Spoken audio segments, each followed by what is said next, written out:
Dengan penuh kasih dan sukacita, izinkanlah saya menyapa Bapak Ibu Saudara-saudara kekasih yang ada di keluarga-keluarga di lingkup Gereja Kristen Jawiwetan Jemaat Pare ataupun dimanapun berada. Salam Paskah, salam kemenangan. Biarlah kemenangan Kristus senantiasa membersamai kita dalam langkah dan perjalanan kita di waktu-waktu yang akan datang. Baiklah, dalam ibadah minggu ini, mari bersama-sama kita mempersiapkan hati kita. Saya mengundang semuanya berdiri dan kita bersama masuk di dalam ibadah di saat ini. Beribadahlah kepada Tuhan dengan sukacita. Datanglah ke hadapannya dengan sorak-sorai.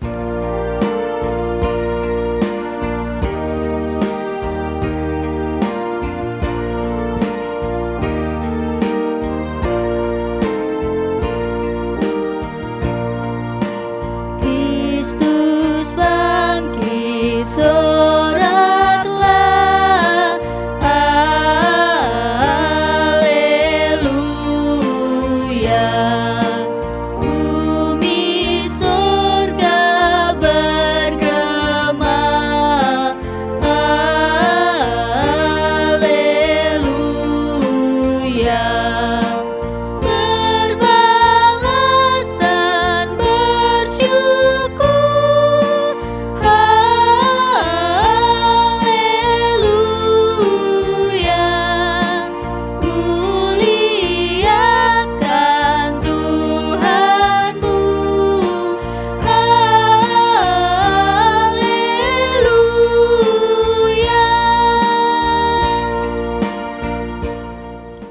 Mari bersama kita masuk dalam saat teduh. Ibadah hari ini kami lakukan di dalam nama Allah Bapa dan Tuhan Yesus Kristus serta Roh Kudus. Anugerah dan damai sejahtera Tuhan Yesus Kristus menyertai. Amin. Bersama kita akan mendengarkan bahagian firman Tuhan yang menjadi nats di awal kita memasuki ibadah ini, disiapkan dari Yohanes pasal 20 ayat yang ke-26. Demikian sabda Tuhan. 8 hari kemudian murid-murid Yesus berada kembali dalam rumah itu dan Thomas bersama-sama dengan mereka. Sementara pintu-pintu terkunci, Yesus datang dan ia berdiri di tengah-tengah mereka dan berkata, "Damai sejahtera bagi kamu." Amin.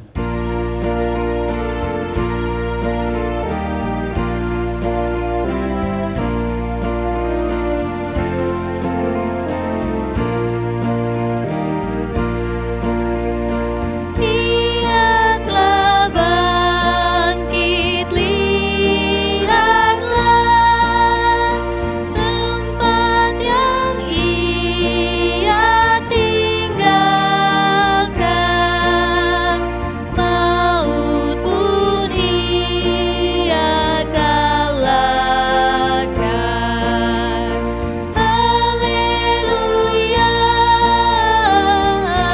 haleluya, haleluya. Jemaat disilakan duduk. Para kekasih Tuhan, baiklah di kesempatan yang penuh sukacita di tengah-tengah ibadah ini, bersama-sama menyadari akan kekurangan dan keterbatasan kita bersama datang dan menyesali, mengakui akan segala pelanggaran dan dosa kita di hadapan Tuhan, dan tentunya memohon agar Tuhan mengampuni kita. Sebelum kita datang memohonkan kepadanya, bersama kita memuliakan Tuhan dengan Kidung Jemaat 361 bait yang kedua.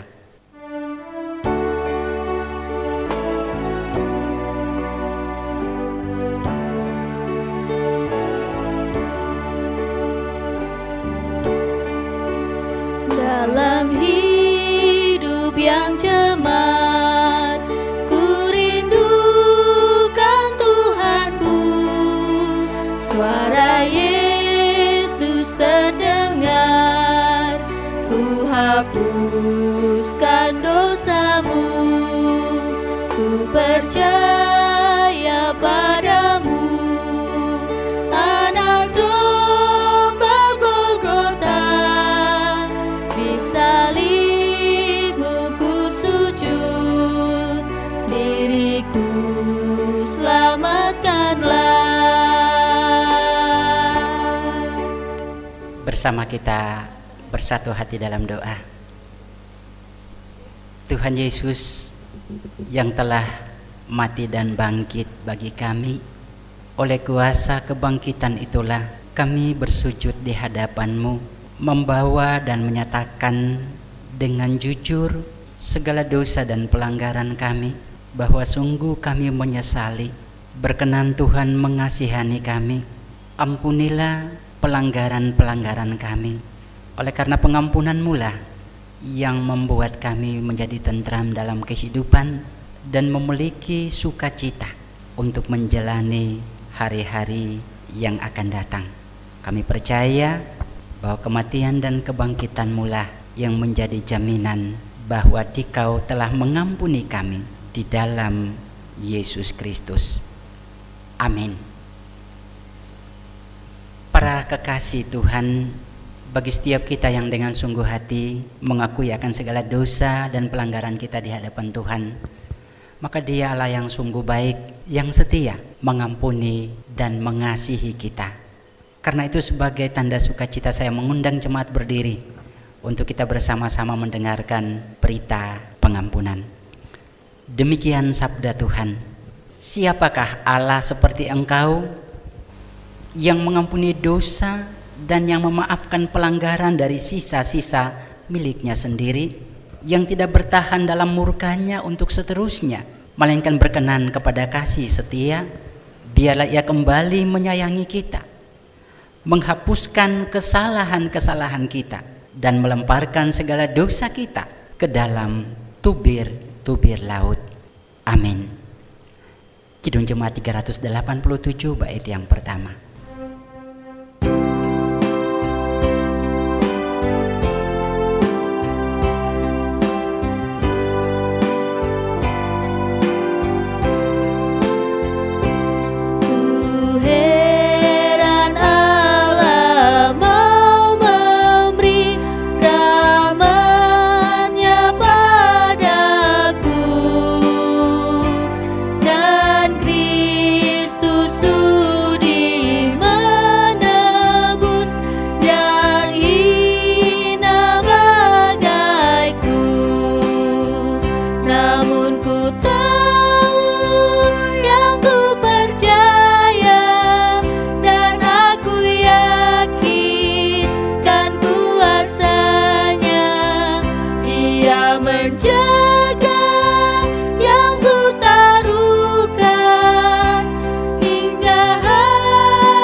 Jemaat Tuhan yang terkasih, tiba saatnya kita akan membaca dan merenungkan firman Tuhan.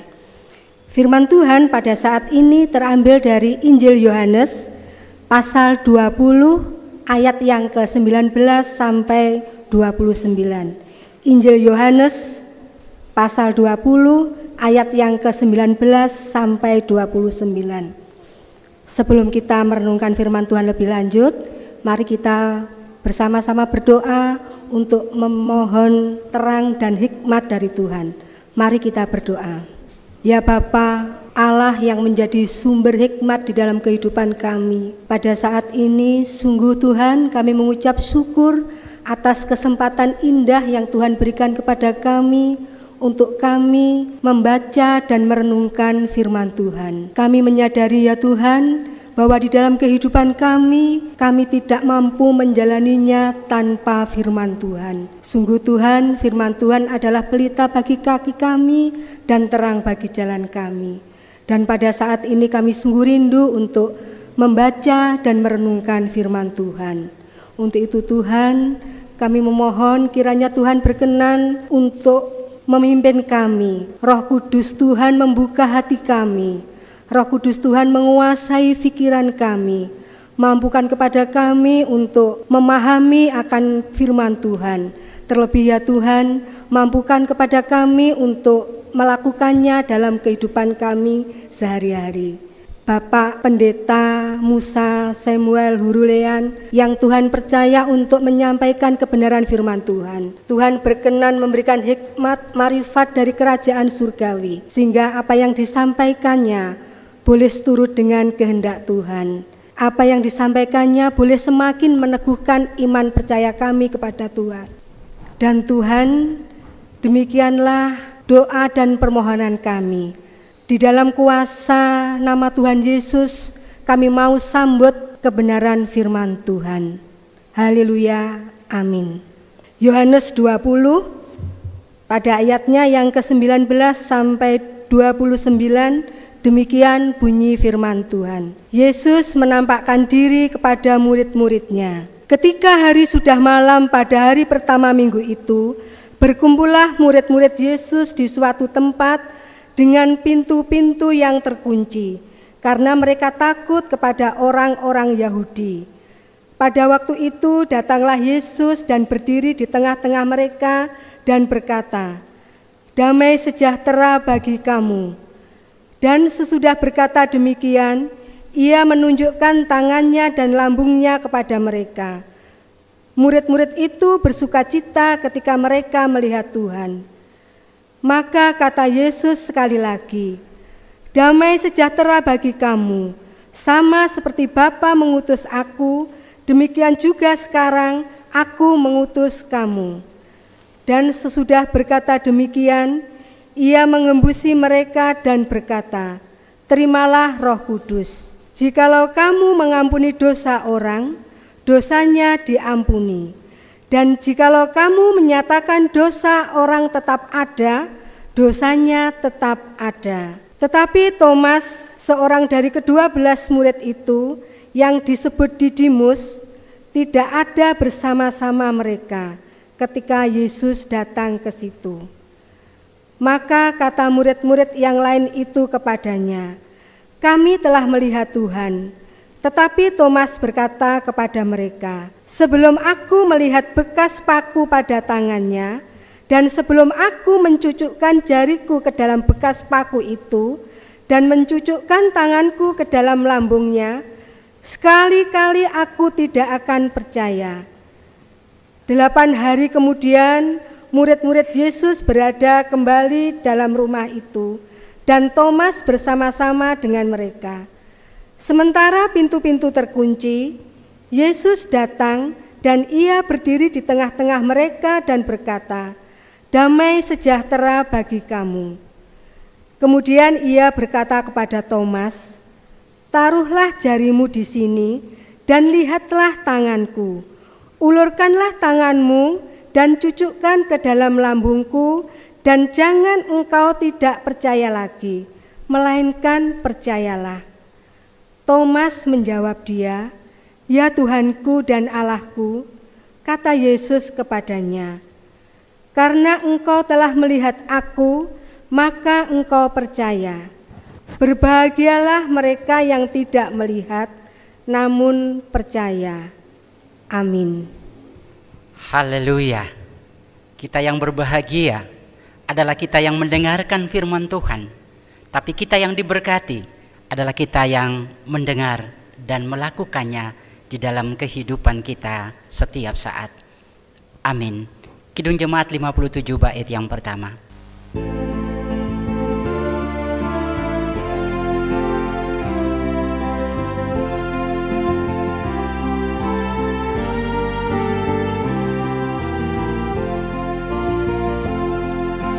Yesus, lihat umat-Mu yang mendamba Kau berfirman, dan arahkan padamu hati dan seluruh indera, hingga kami yang di dunia Kau dekatkan pada surga.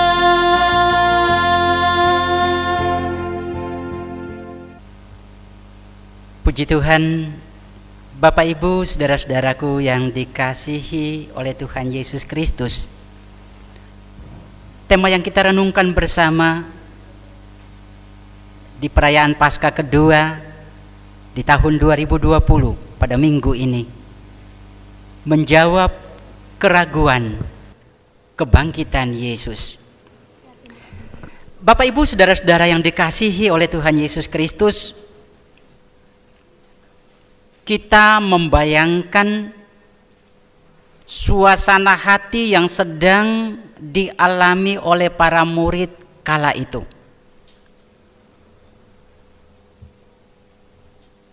Di saat malam mereka dalam rumah yang terkunci, suasana hatinya ada rasa sedih, rasa kehilangan, kecewa, frustrasi, takut, semuanya bercampur sepeninggal sang guru yang mereka kasihi.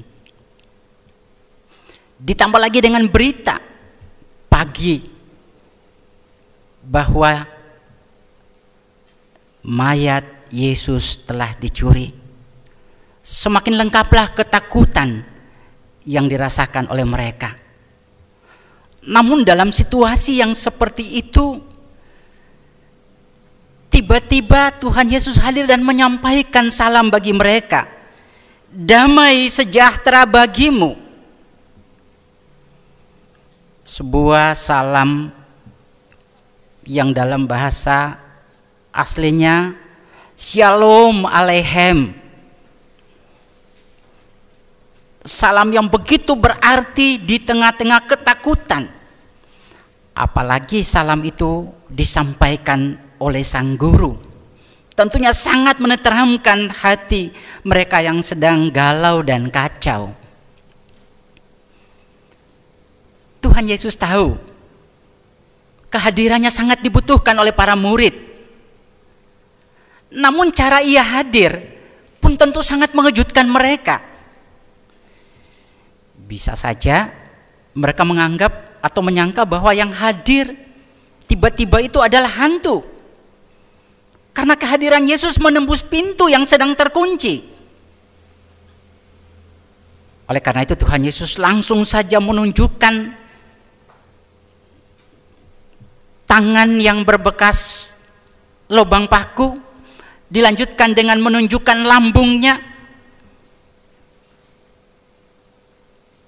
Lalu Tuhan Yesus kemudian menyapa mereka, menghembuskan Roh Kudus, lalu mengutus para muridnya. Saudara-saudaraku yang dikasihi oleh Tuhan Yesus Kristus, 8 hari kemudian Tuhan Yesus datang dalam cara yang sama. Saat pintu terkunci rapat, Dia datang dan menyapa para murid. Tentunya yang saya renungkan mungkin ini kedatangan secara khusus untuk meyakinkan kepada Thomas. Thomas yang ngotot merespon kesaksian teman-temannya tentang perjumpaan dengan Tuhan Yesus. Namun dia tidak percaya.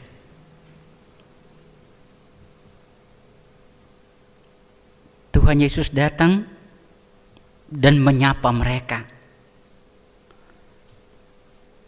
Berpaling kepada Thomas, mungkin dalam bahasa yang sederhana, ini Thomas, tanganku yang berbekas paku, silakan cucukkanlah jarimu agar engkau percaya. Inilah lambungku, masukkanlah jarimu sehingga engkau percaya bahwa akulah Tuhan.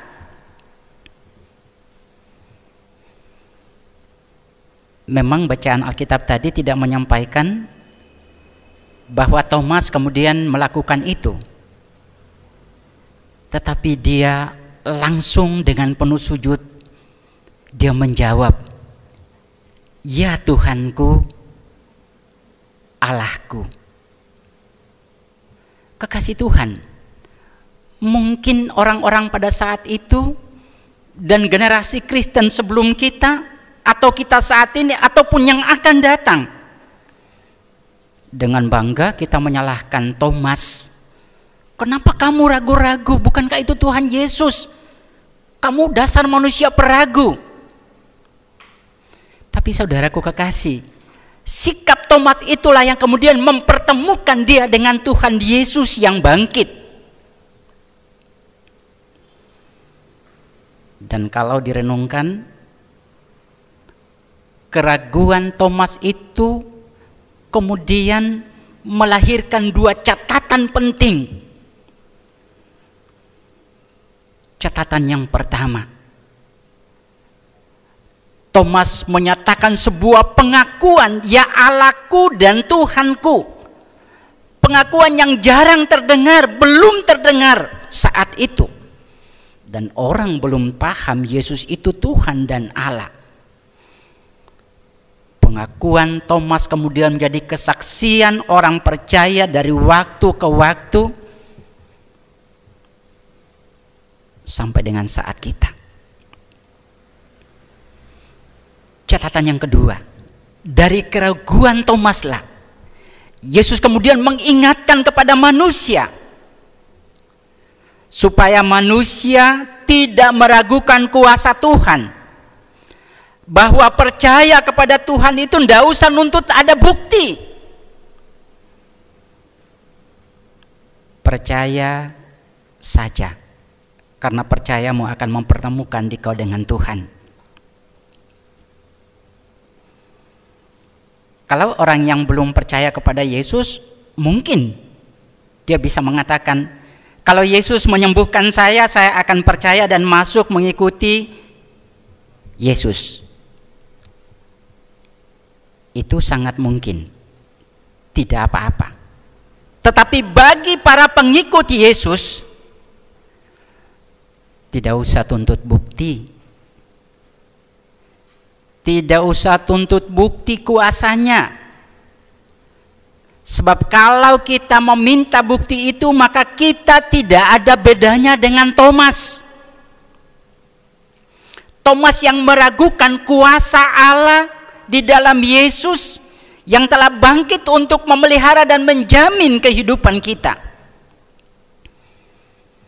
Memang manusia butuh adanya semacam jaminan untuk penyertaan ketika dia bertahan menghadapi sebuah kesukaran. Namun kalau saya merenungkan, Tuhan Yesus tidak begitu respect dengan cara seperti itu, dengan sikap orang percaya seperti Thomas. Dan karena itulah Tuhan Yesus mengatakan, berbahagialah mereka yang tidak melihat namun percaya. Mengapa? Karena bukankah kebangkitan Tuhan Yesus itu sudah menjadi sebuah bukti yang sangat besar, bukti tentang kasih-Nya, bukti tentang cintanya, bukti tentang pemeliharaannya terhadap hidup kita. Apa yang kita ragukan? Keraguan manusia tidak mempercepat datangnya pertolongan Tuhan, atau keraguan itu tidak memaksakan Tuhan untuk menjawab tantangannya. Karena orang Kristen yang suka nantang Tuhan Yesus dalam arti seperti Thomas, itu adalah orang Kristen yang tidak pernah dewasa. Hidupnya akan dipenuhi dengan kecemasan, ketakutan tanpa akhir. Saya mengatakan begitu bukan berarti lalu kita tidak perlu membutuhkan sesuatu dari Tuhan untuk memampukan kita menghadapi sebuah situasi yang berat dalam kehidupan. Karena catatan, Allah tahu kita butuh. Tapi Allah tidak mau kita seperti iblis yang mencobai Tuhan. Bapak Ibu masih ingat ketika Tuhan Yesus setelah puasa, dia mengalami lapar.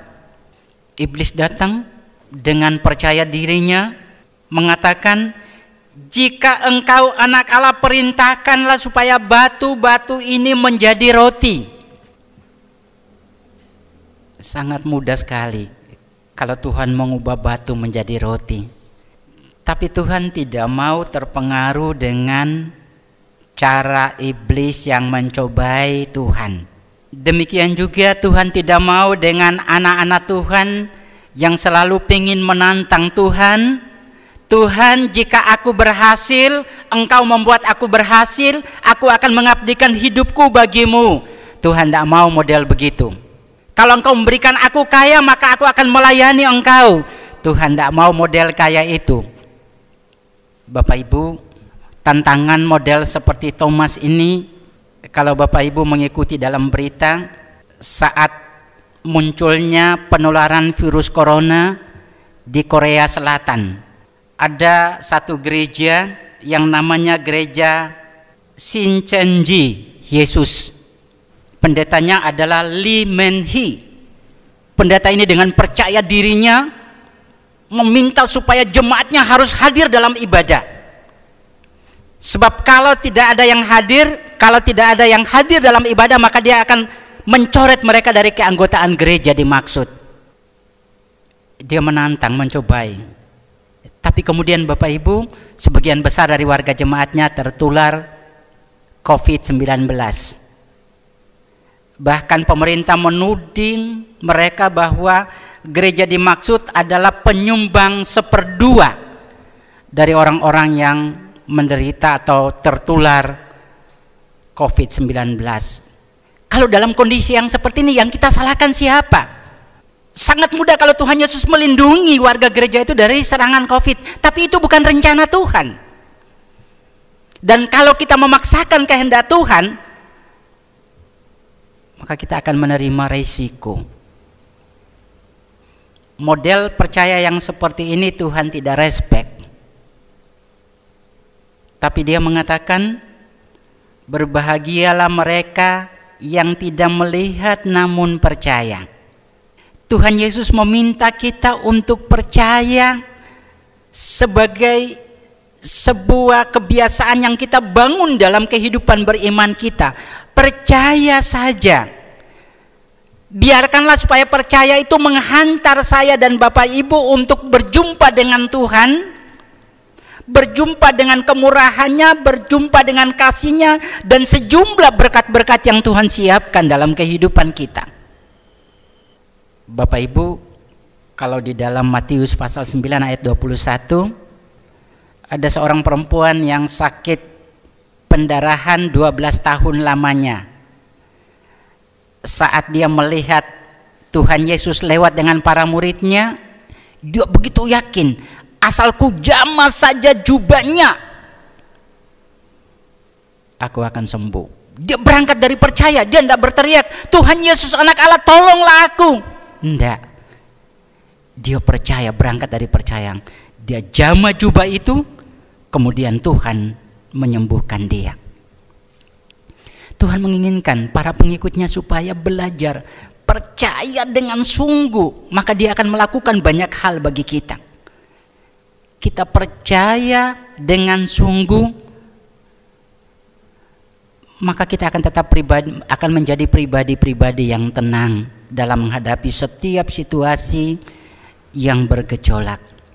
Percaya bahwa Tuhan yang mati dan bangkit di dalam Yesus adalah Tuhan yang berkuasa untuk menjaga kita. Ketika kita dihadapkan dengan masa-masa yang sulit, dengan gelombang-gelombang persoalan yang berat, jangan lagi ragu tentang kebangkitan Kristus.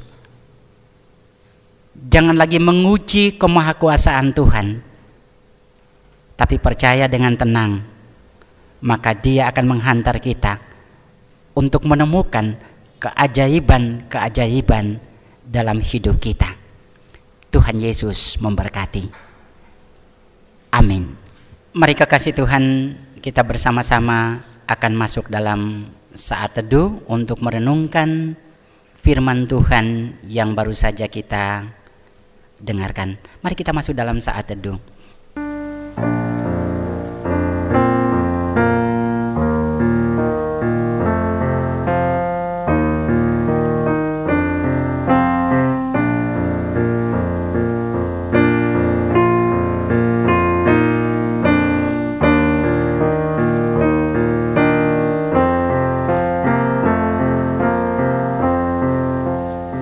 Jemaat yang terkasih, mari kita bersama-sama memperbarui iman percaya kita yang akan kita lakukan bersama-sama. Dan Bapak Ibu, Saudara semua, kami undang untuk berdiri. Iman rasuli. Aku percaya kepada Allah Bapa yang Maha Kuasa, Khalik langit dan bumi, dan kepada Yesus Kristus anaknya yang tunggal Tuhan kita, yang dikandung daripada Roh Kudus, lahir dari anak darah Maria, yang menderita di bawah penderitaan Pontius Pilatus, disalibkan, mati dan dikuburkan, turun dalam kerajaan maut. Pada hari yang ketiga bangkit pula dari antara orang mati, naik ke sorga, duduk di sebelah kanan Allah Bapa yang Maha Kuasa, dan akan datang dari sana untuk menghakimi orang yang hidup dan yang mati. Aku percaya kepada Roh Kudus, gereja yang kudus dan persekutuan orang kudus, pengampunan dosa, kebangkitan daging, dan hidup yang kekal. Kami persilahkan duduk kembali. Jemaat kekasih Tuhan, tiba saatnya kita akan bersama-sama mengungkapkan ucapan syukur dan terima kasih kita kepada Tuhan dalam wujud persembahan.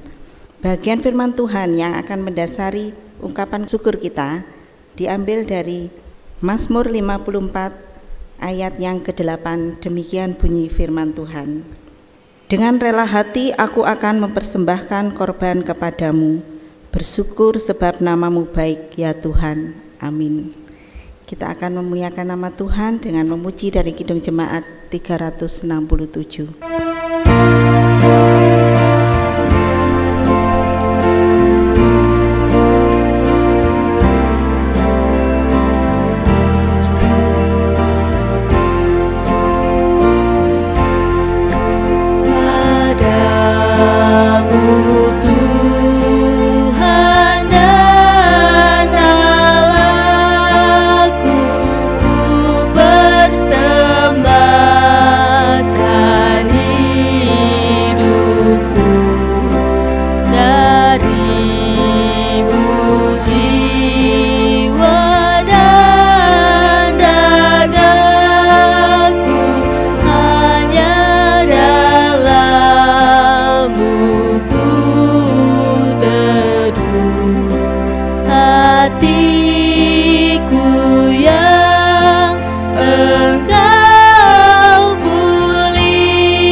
Mari Bapak Ibu para kekasih-kekasih Tuhan, kita bersatu dalam doa.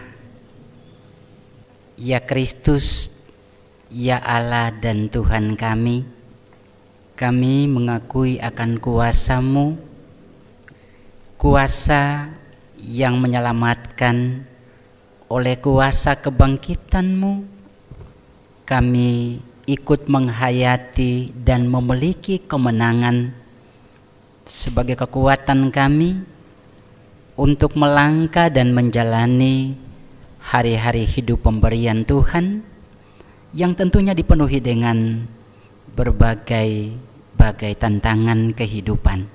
Terima kasih Tuhan, kami kembali menghayati, merenungkan akan kuasa-Mu yang dahsyat, yang menyelamatkan kami, dan Dikau menghendaki agar kami belajar bertumbuh dalam percaya yang sungguh, karena percaya itu akan menghantar kami untuk berjumpa dengan Dikau dan dengan segala berkat dan kemurahan yang disediakan bagi kami. Ajari kami supaya kami tidak mencobai kuasa-Mu dengan berbagai ungkapan-ungkapan yang mungkin saja menantang sebagaimana Thomas. Tapi biarlah dengan penuh kerendahan hati kami mengikuti terus Dikau, kehendak dan kasih-Mu. Para kekasih-kekasih Tuhan dalam keluarga-keluarga di Jemaat Pare yang saat ini bersama kami dalam kesatuan hati dan iman, bersujud dan menghaturkan rasa syukur dan terima kasih yang sungguh dan tulus oleh karena karya dan keajaiban cinta Tuhan yang menyelamatkan kami. Bersama dengan itu maka kami menghaturkan akan persembahan syukur kami. Berkenan Tuhan menerima dan Tuhan memberkati agar olehnya nama Tuhan, karya Tuhan semakin diperluaskan. Biarlah kuasa dan kebangkitan itu sungguh kami mohonkan agar melengkapi upaya pemerintah kami berjuang memberikan yang terbaik bagi kehidupan anak-anak bangsa. Kuasa-Mu meneguhkan pemerintah kami. Kuasa itu memampukan sehingga mereka kian bijaksana dan melalui berbagai program yang nyata dapat menolong warga bangsa dalam saat-saat di mana kami harus menghadapi kekuatan penularan virus corona. Terima kasih Tuhan, terima kasih. Kami memohonkan hal yang sama bagi semua pemerintah provinsi, kota dan kabupaten sampai ke tingkat kecamatan, RT RW. Tuhan memberkati mereka yang Tuhan panggil dan berperan mengupayakan dengan kekuatan Tuhan untuk memberi yang terbaik bagi kehidupan kami sebagai warga bangsa. Kuasa yang sama kami memohon Tuhan lengkapi bagi kehidupan bergereja, bagi pelayanan-pelayanan yang ada, baik di lingkup gereja dunia, Indonesia, Gereja Kristen Jawi Wetan, bahkan kami khususnya di Jemaat Pare. Biarlah kuasa itu menolong dan menopang kami, para pelayan-pelayan-Mu, agar dalam situasi apapun kami mampu menghadirkan pelayanan-pelayanan yang bermakna bagi kehidupan umat Tuhan. Terima kasih Bapa di sorga, biarlah segenap sembah dan hormat kami dalam pujian berkenan Tuhan menerima. Kami juga mohon pengampunan bila di dalam membangun ibadah ini ada yang tidak berkenan di hati Tuhan. Juga kami berdoa bagi para anak-anak Tuhan, pemuda-pemudi GKJW Jemaat Pare yang juga terus berjuang dan berupaya untuk ikut membantu pelayanan dalam bentuk live streaming, pembuatan video. Biarlah mereka diberikan kekuatan dan kesehatan adanya. Begitu Tuhan doa dan permohonan ini kami hatur sembahkan kepada Bapa di surga, di dalam nama Tuhan kami Yesus Kristus yang mengajar kami berdoa di dalam pujian doa Bapa kami.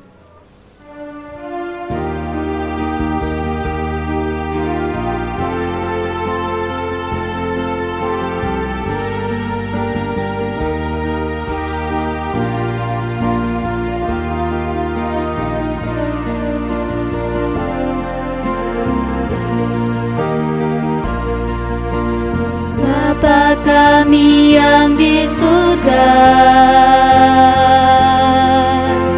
dikuduskanlah nama-Mu, datanglah kerajaan-Mu, jadilah kehendak-Mu di bumi seperti yang di surga. Berikan kami hari ini makanan yang secukupnya. Ampuni kesalahan kami seperti kami ampuni orang yang bersalah pada kami. Jangan bawa kami ke dalam pencobaan, tapi lepaskan kami dari yang jahat. Karena Engkau punya kerajaan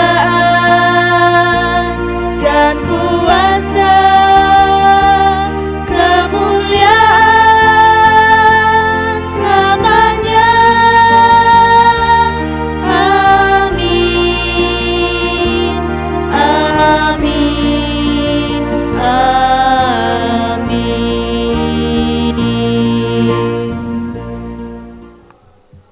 Para kekasih Tuhan, sesaat lagi kita akan mengakhiri segenap penyembahan kita kepada Tuhan. percayalah bahwa kemenangan atas kebangkitan itu, kuasa di balik kebangkitan akan senantiasa membersamai kita dalam menjalani hari-hari kehidupan yang akan datang. Saya mengajak jemaat untuk bersama berdiri, dan di akhir ibadah ini kita bersama memuliakan Tuhan dengan Kidung Jemaat 194 bait yang pertama.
Jemaat yang dikasihi Tuhan, sebagai wujud kesiapan hati kita untuk menerima berkat dari Tuhan, saya mengundang jemaat untuk bersama berdiri. Arahkanlah hati, pikiran dan hidup saudara kepada Tuhan, dan terimalah berkat Tuhan. Allah damai sejahtera yang oleh darah perjanjian yang kekal, yang telah membawa kembali dari antara orang mati Gembala Agung segala domba, yaitu Yesus Tuhan kita, kiranya memperlengkapi jemaat dengan segala yang baik untuk melakukan kehendak-Nya dan mengerjakan di dalam jemaat apa yang berkenan kepadanya oleh Yesus Kristus. Bagi Dialah kemuliaan sampai selama-lamanya. Amin.